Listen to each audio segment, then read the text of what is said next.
what's going on, guys? Welcome back to the channel. Christopher Manyweather here with Dead Stock Barbershop. For those of you who do not know me, I make videos right here on YouTube to help you take your career the furthest in the shortest amount of time. If that's something you'd be interested in, make sure that you subscribe and turn on the notifications so you can get more content like this. Getting right into this video, we're going to make sure that we pick out the hair. Now what I'm doing is I'm hitting it with a number 5 because he knew that he wanted it lower, but he didn't know the length, so I'm letting him check it out.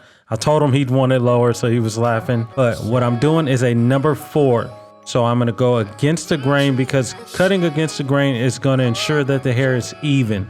African American hair is very curly, so as you're cutting, you want to be combing it out. This will keep you from having parts of his hair that aren't as even as the rest. Using my number 2 guard, I'm now going to debulk the area that I'll be fading. So if cutting against the grain is going to give you an even cut, cutting with the grain is going to blend.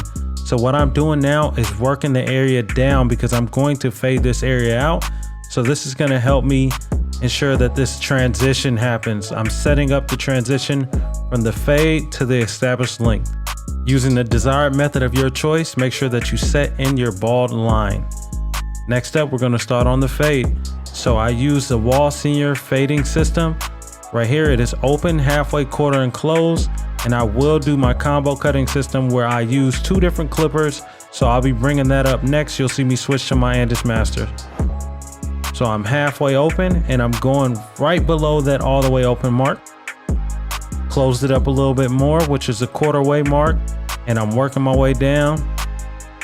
And then I'll close it all the way.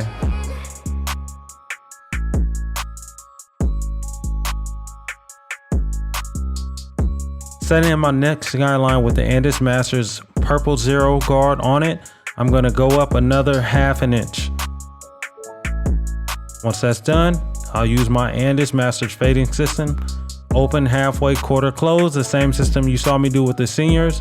What this does is ensures that I get every imperfection out that I left with the seniors. I like cutting like this because it is a form of cross-checking my work. For those of you who are unfamiliar with cross-checking, what it is just doing the opposite of whatever you did in the beginning. If I started by fading up, then I'm going to fade down to cross-check. If I started by fading down, I'm going to fade up to cross-check. So now I have my 0 guard back on there. It is not closed, it's just barely open from when it was closed. And I'm just hitting it, going off of the head. I'm not following the shape of the head. And so what I'm doing is just setting it up because I will be cutting with the grain again. So a lot of people at this point, they would have followed that line all the way up. And next thing you know, he has a Mr. T Mohawk. But the difference is I'm not gonna chase that line no more. I'm gonna blend it out, as you can see, with the number 1 guard, cutting with the grain. Because as I stated before, cutting with the grain removes less hair than cutting against. It is used for blending. So as you can see, that line is coming out. I'll flip the clippers over if I need to, and then I'll change it back over and cut with the grain.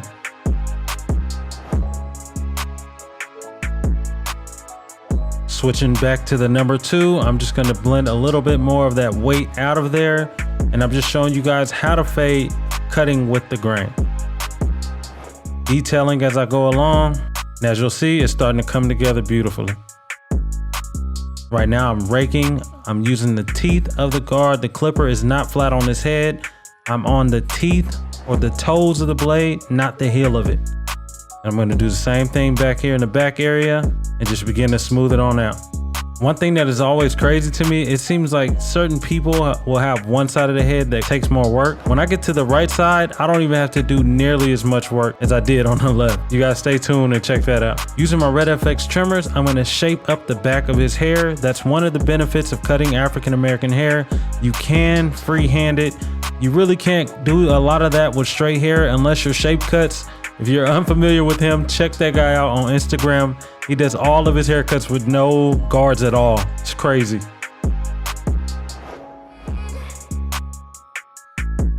In order to give a consistent haircut, we got to make sure that we did the same thing on the left side and the right side. So switching over there, I'm gonna use my number 2 to debulk. Then I'll grab my number 1 and blend it down, setting in my guideline. And I'm gonna follow the same exact steps. Here's my seniors open. And I just want you guys to pay attention to how this side just blends so easily. Everything just comes straight out, and it's just like, man, I didn't have to do nearly as much work on this side as I had to do on the left.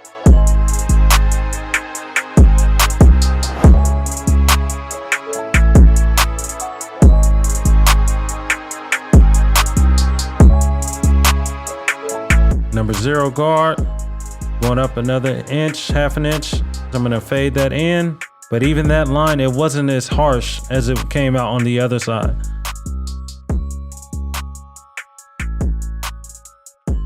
Blend is just coming together.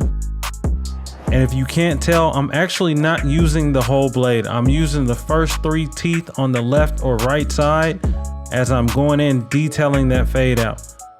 So now I have that 0 guard back on once again, and as you can see, I'm going straight off the head, and look how easily that fade is just coming in. I don't have to do that much work, but this is my number 1 guard, and just like on the other side, I'm gonna cut against the grain as well as with the grain to blend out that weighted area. I'm not gonna chase that line all the way to the top of his head. We don't want a Mr. T. I repeat, we do not want a Mr. T.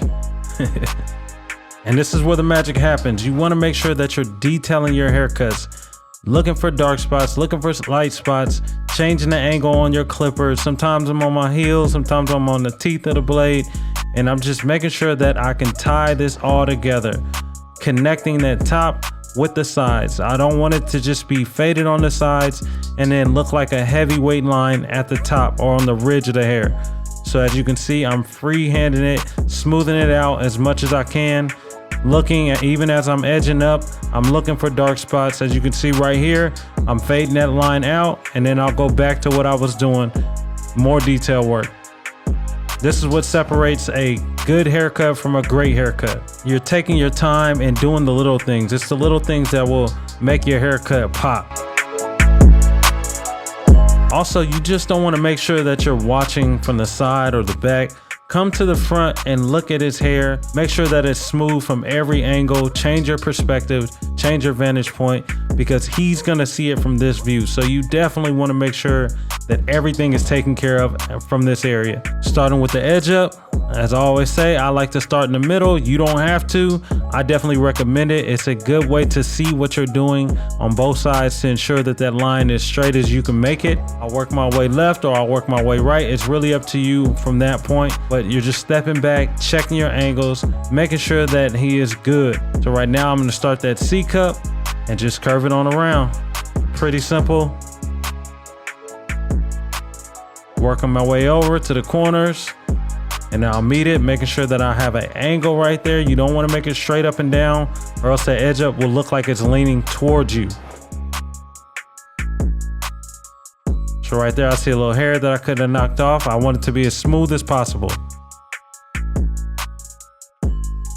Okay, so moving on to the next part is the beard trim. We'll start by fading in the sideburn area. Fading in the side of his beard. I don't necessarily like seeing it any other way than faded in, but it's always customer preference. So make sure that you always ask your customer what they prefer, because at the end of the day, they are our walking billboard, but it is their hair. So we want to make sure that they are comfortable with what they have.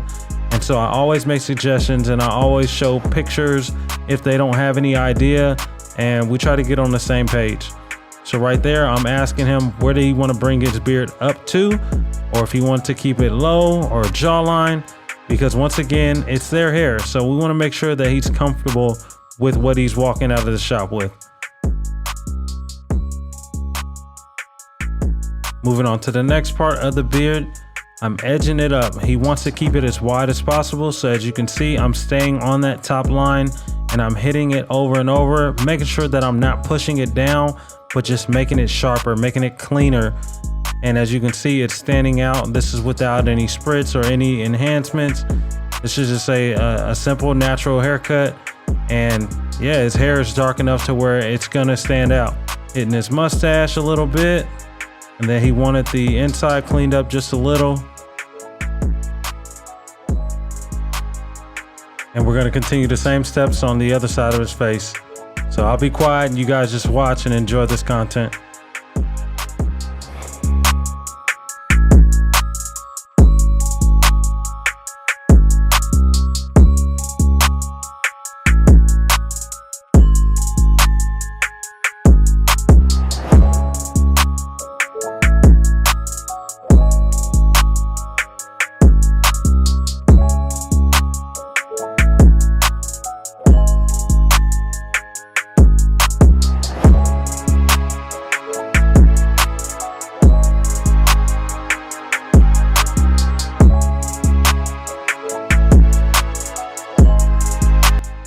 So now as we prepare to finish this haircut, we pull out our straight razor.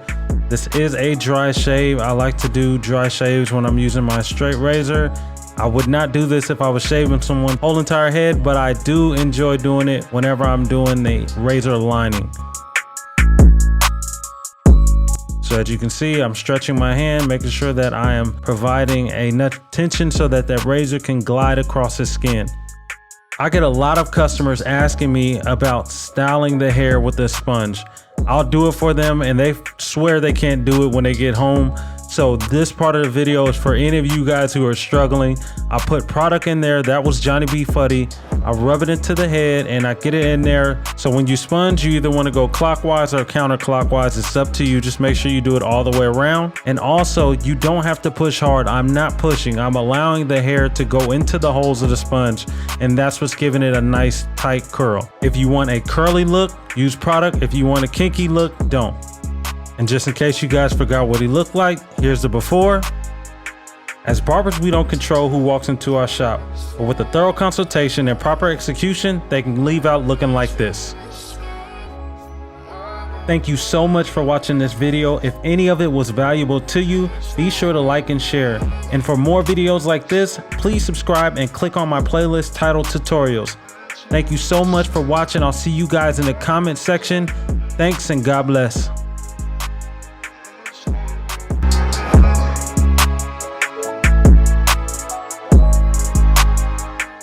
Shine my brain.